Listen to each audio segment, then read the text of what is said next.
नमस्कार शेतकरी मित्रांनो, मी आपला रेशमरत्न संदीप नेमाडे आपले पुन्हा एकदा स्वागत करतो शेती प्रयोगशाळा यूट्यूब चॅनलवरती.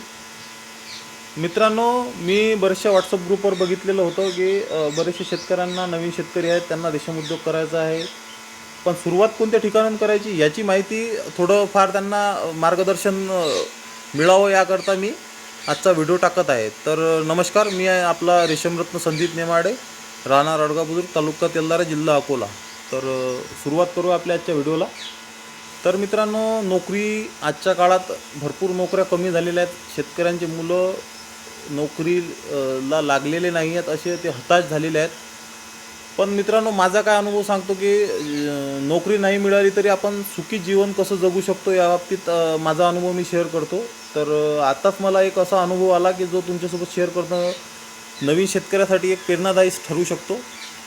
तर माझे मित्र होते आणि ते मित्र पॅरामिलिटरी फोर्समध्ये आहेत आणि ते मला मिळाले होते 2 दिवसापूर्वी.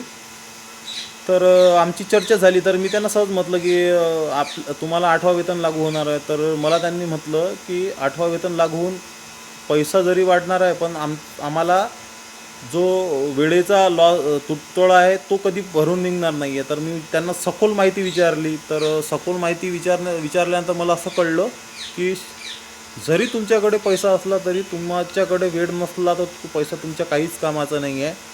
आणि त्यांनी मला एक असा अनुभव सांगितला की बघा, मी 3 ते 4 महिन्या ड्युटीवर असतो आणि नंतर मी गावाला येत असतो. तर मी म्हटलं हो. तर काही मित्र त्यांचे म्हणजे त्यांचे जवळचे मित्र वारले, म्हणजे मयत झाले, तरी पण त्यांना माहीत नाही आहे. इतकी गंभीर परिस्थिती आहे. कारण की माणूस 3 महिने बाहेर जातो, 15 दिवसासाठी 8 दिवसासाठी सुट्टीवर येतो, तर त्यांना गावामध्ये काय झालेलं आहे, जवळचे नातेवाईक, मित्रमंडळी याच्यामध्ये काय बदल, म्हणजे काळानुसार बदल होतात. काही मयत झाले, काही कसं झालं, त्यांना ते अजून पण माहिती नाही आहे. तर मला ते खूप दुर्दैवी वाटलं. तर बघा, नोकरी करून पैसा मिळवल्यानंतर पण माणसाला सुख समाधान मिळू शकत नाही, हे याच्यातून सिद्ध होते. तर माणसाकडे 2 संपत्त्या असतात. तर एक संपत्ती म्हणजे पैशाच्या स्वरूपात असते आणि दुसरी संपत्ती म्हणजे वेळेची. ज्याच्याकडे पैसा आहे पण वेळ नाही, तो त्याच्याकडे त्या पैशाचा काही उपयोग होत नाही. ज्याच्याकडे थोडाफार पैसा आहे आणि वेळ पण आहे, तो या जीवनात आनंदी राहू शकतो. तर असाच आपला आजचा रेशीम उद्योग आहे. आपण आपल्या परिवारासोबत आणि आपल्या मित्रमंडळीसोबत गावात राहून आपण आपल्या गरजे इतकं उत्पन्न नक्की या रेशीम उद्योगातून काढू शकतो. तर हे एक प्रेरणादायी आपल्यासाठी घटना तुम्हाला मिळू शकते की कसं नोकरीचं जीवन आहे, त्याच्यामध्ये पैसा मिळतो पण वेळ नाही मिळत. तर मित्रांनो, आपल्या रेशीम उद्योगाकडे वळूया. जे नवीन शेतकरी आहेत त्यांनी स्टेप बाय स्टेप कसं या रेशीम उद्योगात काम करायचं त्या बाबतीत आजचं आपण चर्चा करणार आहोत.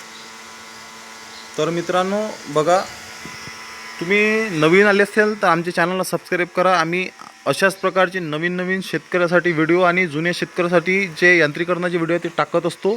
आपल्या चॅनलवर ते बरेचसे असे व्हिडिओ आहेत. आपल्या चॅनलचं नाव शेती प्रयोगशाळा आहे यूट्यूबवरती. आणि नवीन आले असेल चॅनलला सबस्क्राईब करा, कारण की डायरेक्ट तुम्हाला व्हिडिओ तुमच्या फोनवरती येणार आहे. तर तुम्हाला ग्रुपवरून पाहायची गरज पडणार नाही. तर चॅनल सबस्क्राईब करा आणि गरजूवंत शेतकऱ्यापर्यंत नक्की शेअर करा. तर सुरुवात करू आजच्या नवीन शेतकऱ्यासाठी. आजचा खास करून हा माहिती देणारा आपला व्हिडिओ आहे. तर पहिला प्रश्न असा आहे की माहिती कोणत्या ठिकाणून घ्यायची रेशीम उद्योगाची. तर माहितीसाठी तुम्हाला योग्य जे शेतकरी रेशीम उद्योग करून उत्पन्न घेत आहेत त्यांच्याकडे योग्य माहिती, जवळचे शेतकरी, काही शेतकऱ्याला आपण फोन करून पण तात्पुरती माहिती घेऊ शकतो. प्रॉपर पूर्ण माहिती एका शब्दात कोणताच शेतकरी तुम्हाला फोनवर देऊ शकणार नाही. आपल्याला हा उद्योग आपल्याला आपले जे शिकण्याची प्रवृत्ती आहे ती याच्यामध्ये सतत ठेवावं लागते. आणि जे शेतकरी सतत बॅच घेत आहेत त्यांच्या संपर्कात राहून त्यांच्या शेडवर जाऊन शिकण्याचा प्रयत्न करा, तरच रेशीम शेतीत या. आणि त्याच्यानंतर बरेचसे असे शेतकरी आहेत की जे प्रशिक्षण घेत नाही, शेतकऱ्याकडे व्हिजिट करत नाही, डायरेक्ट रेशीम उद्योग चालू करतात. तर मित्रांनो, या ठिकाणी चुकीला माफी नाही आहे. शेतकरी किती हुशार असला तर एकदम त्याला ज्ञान येत नाही. आणि हा उद्योग असा आहे, हा टायमिंगचा उद्योग आहे. एक दिवस पण एका दिवसामुळे अळीवर परिणाम होतात आणि ते परिणाम आपण काम त्याच्यामध्ये वेळेवर न केल्यामुळे वाईट परिणाम होतात आपल्या अळीवरती आणि आपलं 100% नुकसान होतं याच्यामध्ये. तर हे गोष्ट आपण गाठ बांधून घ्यावी आणि सुरुवात आपण माहितीपासून करावी आणि सर्व बाजू चेक केल्यानंतर आपल्याला रेशीम उद्योग करायचा आहे या निर्णयावर पोचल्यानंतर आपण काय करायचं आहे, जवळची शेतकऱ्यापासून माहिती घेतली, त्यानंतर योजनेसाठी आपण आपल्या रेशीम कार्यालय जे असतं जिल्ह्याच्या ठिकाणचं त्या ठिकाणी संपर्क साधा. कारण की योजनेबाबतीत योजना बदलत राहतात आणि शासनाचे नवीन नवीन नियम येत असतात. तर आज आपण कोणती योजना सांगितली आणि ते त्याच्यामध्ये चेंज झालं, शेतकऱ्यांचं नुकसान होऊ शकतं. तर त्याकरता आपण आपल्या जिल्हा रेशीम कार्यालय ज्या ठिकाणी आपला जिल्हा आहे त्या ठिकाणी आपण संपर्क साधावा आहे. आता त्या ठिकाणी संपर्क कसा करावा, तर गुगलवर जायचं आणि आपल्या जिल्ह्याचं रेशीम कार्यालय असं म्हणून टाईप केलं तर आपल्या त्याच्यावरती नंबर येतात आणि संपर्क साधून आपण त्यांच्यापासून योजनेची माहिती घेऊ शकतो प्रॉपर. त्याच्यानंतर आपण काय करायचं, आपण आपल्याला जमीन आपण बघायचं कोणत्या ठिकाणी लागवड करायची आहे. तर मित्रांनो, जमीन निवडताना एक लक्षात ठेवा, एकदम रस्त्याकडची धूळ उडणार नाही पानावरती अशी जमीन निवडू नका. त्याच्यानंतर ज्या ठिकाणी जास्त फवारणी येते तिकडली जमीन निवडू नका. त्याच्यानंतर आपल्याला हलक्या प्रतीची जमीन निवडायची नाही आहे, कारण की आपल्याला 15 वर्षाच्यामध्ये आपल्याला हे रोपं ठेवायचे आहेत आणि दर्जेदार पाला आपल्याला 4 ते 5 बॅच्या घ्यायच्या आहेत. तर पाल्याचं उत्पादन घेतलं तर जमीनमध्ये चांगली भारी जमीन असली तर त्याचा फायदा आपल्याला कोश क्वालिटीत चांगला होतो आणि अडी पण सुदृढ राहते, रोग पण कमी येतात. तर जमीन अशा प्रकारे निवडावी आणि जमीन निवडल्यानंतर आपण त्याच्यावरती 4 ते 5 टाली शेणखत, जे कुजलेलं शेणखत असतं ते टाकावे. जेणेकरून काय होईल की आपली तुतीला जैविक जे असतं आपलं ते जमिनीमध्ये आपण पूर्वी टाकलेलं नसतं, तर आपण ते शेणखतामुळे आपण जमिनीचा पोत सुधारतो आणि पाला दर्जेदार आल्यामुळे अडी पण चांगला कोश बनवते. तर 4 ते 5 टाल्या शेणखत टाकावे. नंतर नांगरणी करून घ्यावे, त्याच्यानंतर फंटन करून घ्यावे आणि ते नंतर रोटावेटर करून घ्यायचे. जेणेकरून काय होईल की आपल्याला त्याच्यामध्ये चांगल्या प्रकारची आपण त्याच्यामध्ये नांगरटी केल्यामुळे आपल्याला सरी काढून रोप लागवड आपल्याला सोपं जाईल. तर हे झाल्यानंतर आपण मे महिन्यामध्ये करून घ्यावे आणि लगेचच आपण रोप बुकिंग करून घ्यावे. चांगल्या V1 जातीचे रोप असेल तरच बुक करावे आणि हाईट जे आहे ते आपल्याला 1.5 ते 2 फुटापर्यंत ते कांडी कट करूनच आपल्याला ते रोप मिळावे. जेणेकरून काय होईल की आपल्याला जर्मिनेशन चांगलं होईल आणि मुळं त्याला प्रॉपर चांगले आलेले पाहिजेत, त्याच्यानंतर ते रोप बुक करावे. त्यानंतर लागवड कधी करायची, तर लागवड जे आहे ते आपण जुलै महिन्यामध्ये सरासरी करतो. तर जुलै महिन्यामध्ये चांगलं पाऊस झाल्यानंतर आपण ओलावा चांगला झाल्यानंतर रोपाचं लागवड करावी आणि रोपाची लागवड जी आहे ते 5-3-2 या पद्धतीनं शासकीय नियमानुसार होते आणि आपण आपल्या क्षेत्र सहाय्यकाला जे असतात जिल्ह्याच्या ठिकाणची त्या ठिकाणी आपण संपर्क साधून आपल्या जमिनीनुसार आपण लागवड करावी. जेणेकरून काय होईल, जास्त दाटी होणार नाही आणि शासनाच्या नियमांप्रमाणे पण ते होणार आहे, कारण की आपल्याला योजनेतून घेतल्यानंतर क्षेत्र सहाय्यकाचे पूर्ण माहिती देतात. तर हे झालं लागवड आणि नंतर अंतर मशागत करायची आहे तुतीची. तर त्यासाठी तणनाशक घ्यायचं नाही आहे पहिल्या वर्षी, कारण की तणनाशक घेतलं तर आपल्या तुतीवरती उडलं तर आपलं सुरुवातच आपली खराब होणार आहे. तर तणनाशक कोणत्याही प्रकारचं पहिल्या वर्षी वापरायचं नाही आहे.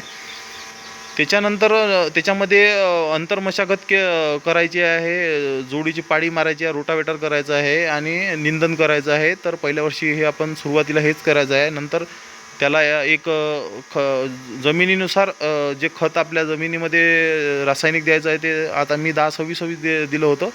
तर तुम्ही पण तुमच्या जमिनीनुसार थोडंफार खत द्यायचं आहे आणि 4 महिन्यामध्ये 3 ते 4 महिन्यामध्ये जमीन पाहून आपल्याला बॅच घेण्याकरता टाईम भेटणार आहे. तर 1 महिन्यामध्ये चांगली लागवड होऊन आपली अंतर्मशागत होऊन निंदन करून आपण तयार राहायचं आहे. जे राहिले 3 महिने त्याकरता आपण काय करायचं आहे की ज्या शेतकऱ्यांकडे पैशाची उपलब्ध असेल त्यांनी शेड बांधणी करायची आहे आणि शेड हे 2-3 शेतकऱ्याकडे जाऊन चेक करूनच शेड बांधायचं आहे. कसं लागलं, कोणतं मटेरियल लागतं, कोणतं मटेरियल चांगलं आहे. तर 3 पत्र्याचं शेड आपल्याला बांधावं लागतं, कैचे अँगल या प्रकारे.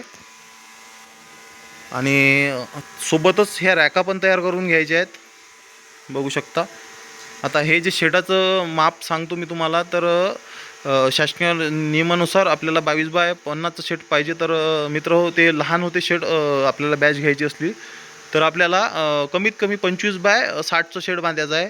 जेणेकरून काय होईल की तुमचं त्याच्यामध्ये 200 अंडी पण आरामात चालतील आणि प्रॉपर बॅच निघेल.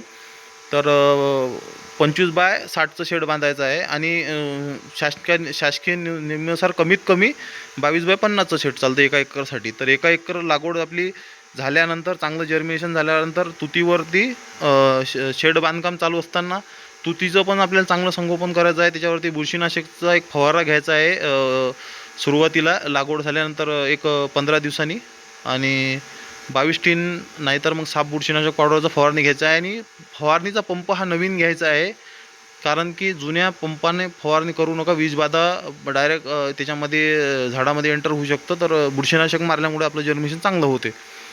तर आपलं व्यवस्थापन शेड रॅक आता राहिलं रॅकीचं, तर हे खालून जे आहे ते 6 इंचावर एक पाईप आहे. आणि हा पाईप जो आहे हा 1x1चा पाईप आहे, 7 किलोचा 20 फुटामध्ये. आणि 6 इंचापासून एक कैची आहे, एक कप्पा आहे. असे 5 कप्पे आहेत. आणि याची हाईट जी आहे ते 6.5 फूट हाईट आहे याची. आणि 1.5 फूट खालचा एक 6 इंचापासून एक कप्पा घेतला, नंतर 1.5 18 इंचाचे हे कप्पे आहेत सर्व. तर हे अशा प्रकारे रॅक बनवले आहेत. आणि हे मी प्रॉपर वेल्डिंग करून घेतलेलं आहे, जेणेकरून काय होईल, काही शेतकरी याला नट बोल्ट लावतात, तर हे मजबूतीने लावायचं आहे, नाहीतर हे याच्यावरती पाला दिल्यानंतर हे रॅक पडून जाते, तर ते दुर्घटना होऊ शकते. तर आपल्याला प्रॉपर उद्योग करायचा आहे, तर हे प्रॉपर फिटिंगनेस आपल्याला हे काम करायचं आहे.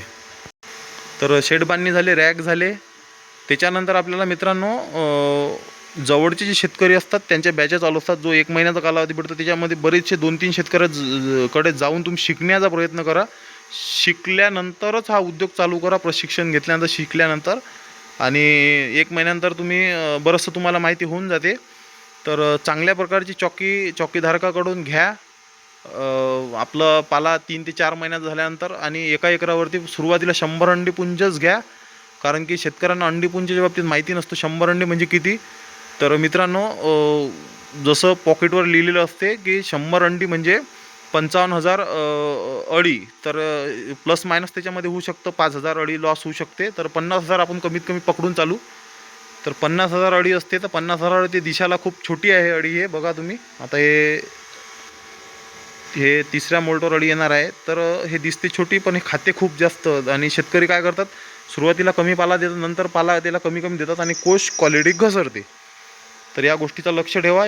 जवळच्या शेतकऱ्याकडे हे गोष्टी बारकावी शिकण्याचा प्रयत्न करा. आणि त्या शेतकऱ्याकडून एका दिवसात ज्ञान घ्यायचा प्रयत्न करू नका, जेणेकरून काय होईल की तुम्हाला टप्प्यावाईज ते समजणार नाही. तर सतत त्यांच्याकडे जाऊन आपण हे जे आहे त्याचे स्टेजेस हे पूर्ण शिकावे, कात कशी टाकते अळी, आणि टप्प्याटप्प्याने त्यांच्याकडून माहिती घ्यावी. तर आपण चॉकी बुक केल्यानंतर, आणल्यानंतर आपल्याला ते बरंचसं आपण शिकलेलं असतो, तर आपल्याला त्यामधून जास्त त्रास जात नाही. नाहीतर आपण चॉकी बोलवतो आणि नंतर खूप त्रास होतो. तर शेतकऱ्याकडे तुम्ही शिकता टेम्परेचर आणि आर्द्रता हे जे विषय आहेत हे आपण तुम्ही त्यांच्याकडून शिकून घ्या.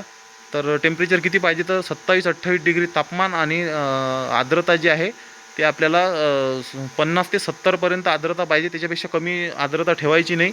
आणि टेम्परेचर जे आहे ते 30 डिग्रीच्या वरती जाऊ द्यायचं नाही आहे, नाहीतर मग रोग येतात. कोणतीच पावडर याच्यावरती धुराळणी केली तरीही रोग थांबणार नाही. एक वेळेस याच्यामध्ये चूक झाली तर माफी नाही आहे.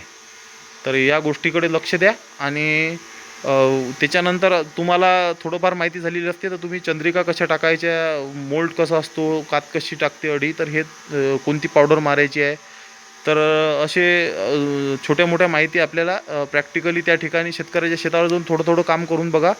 आणि आपल्या या रेशीम शेतीत उतरून चांगलं उत्पन्न घ्या. पण काय होते, काही शेतकरी डायरेक्ट लागवड करून चालू करतात आणि या उद्योगमधली माहिती नसल्यामुळे 100% फेल जातो उद्योग.